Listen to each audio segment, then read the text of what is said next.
In everyday conditions, matter behaves classically. Thermal motion dominates. Order is fragile. At room temperature, quantum states like this are not expected to survive. Thermal motion should overwhelm them. Random collisions should erase their coherence before they can stabilize. Under equilibrium assumptions, they should fail to form in any persistent way. And yet, under precisely engineered conditions, they are observed. No physical law is violated. No speculative mechanism is invoked. And no unresolved problem is presented as solved. In physics, temperature is not simply warmth. It is microscopic disorder. Atoms vibrate continuously. Electrons scatter constantly. Phase relationships are disrupted by relentless interaction with the surrounding lattice. Quantum states that rely on coherence are especially vulnerable. As temperature increases, decoherence rates rise sharply. This is why most experimentally accessible quantum phenomena require extreme cooling, often to temperatures only a few degrees above absolute zero. The state in question depends on precisely the kind of coherence that temperature is expected to destroy. It is called the exciton polariton. An exciton polariton is not a fundamental particle. It is a quasi-particle, a collective excitation that exists only inside matter and only under specific conditions. Its existence requires two ingredients. The first is an exciton. When an electron in a solid absorbs energy, it can transition to a higher electronic state. This transition leaves behind a positively charged absence, known as a hole.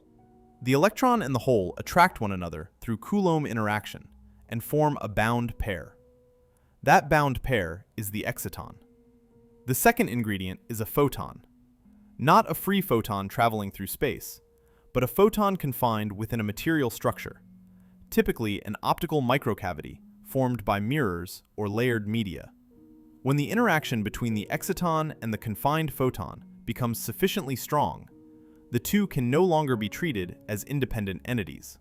Energy oscillates coherently between light and matter at a rate exceeding the dominant loss and decoherence rates of the system. At that point, a new eigenstate forms, the exciton polariton. It is neither light nor matter alone. It is a hybrid of both. From its photonic component, it acquires extremely low effective mass and high mobility. From its matter component, it acquires the ability to interact, scatter, and participate in collective behavior. This hybrid nature is central to the paradox. Excitons are intrinsically fragile.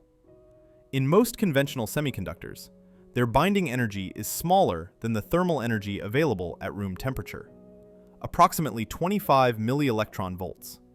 Under such conditions, lattice vibrations and thermal agitation rapidly dissociate the bound state.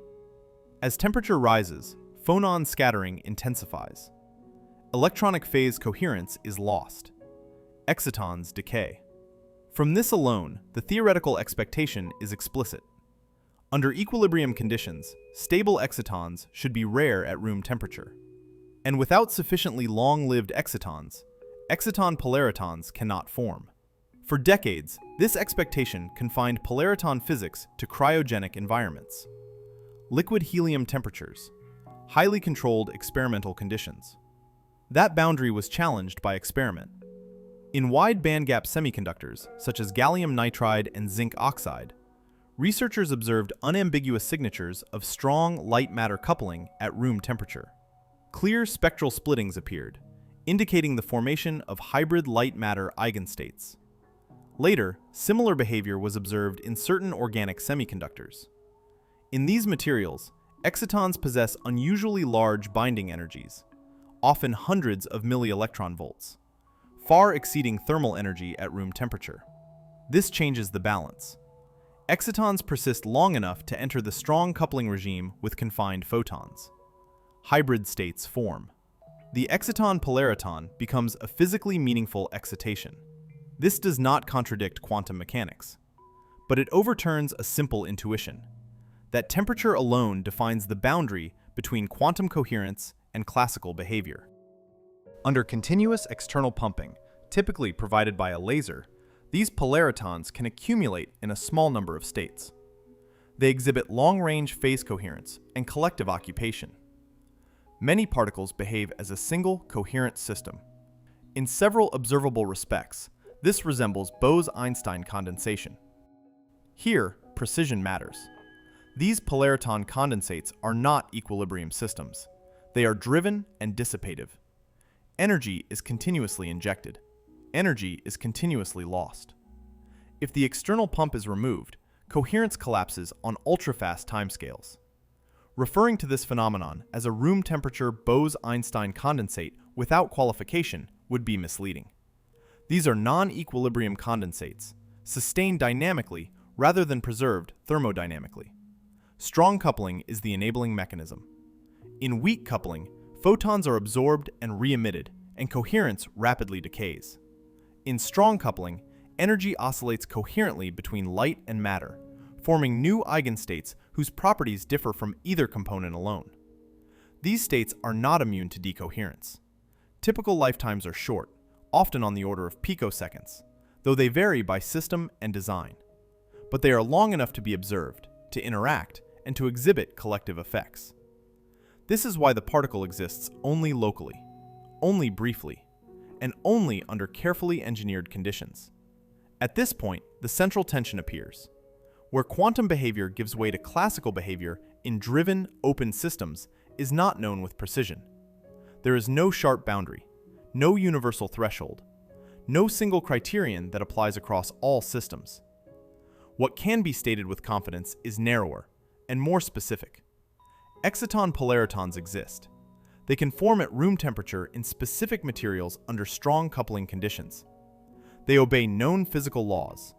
Their behavior is consistent with quantum electrodynamics and solid-state physics. What remains unresolved is how universal this mechanism is, how far it can be extended, and whether similar strategies can stabilize other fragile quantum states. This matters because it forces a revision of a deeply rooted assumption that temperature alone determines the reach of quantum physics. These systems demonstrate that structure, coupling strength, and non-equilibrium dynamics can partially compensate for thermal disorder. Not eliminate it, but work around it. The particle that should not exist at room temperature does exist. Not because physics is broken, but because the conditions for coherence are more subtle, more constrained, and more specific than intuition once suggested. What ultimately matters is not the particle itself. It is what its existence reveals. For a long time, temperature was treated as a hard boundary. Above it, quantum behavior fades. Below it, coherence survives. Exciton polaritons show that this boundary is not set by temperature alone. It depends on structure, on coupling strength, on how far a system is pushed away from equilibrium. Quantum behavior does not disappear abruptly. It erodes. And under the right conditions, it can be rebuilt faster than it is destroyed. This does not mean that quantum physics is everywhere. It means that its limits are more conditional than once believed. The particle that should not exist at room temperature does exist. Not as an exception, but as a constraint-bound consequence of known physics. Understanding where this works, and where it fails, is one of the clearest ways to understand where the quantum world truly ends. Veil origins. Impossible truths.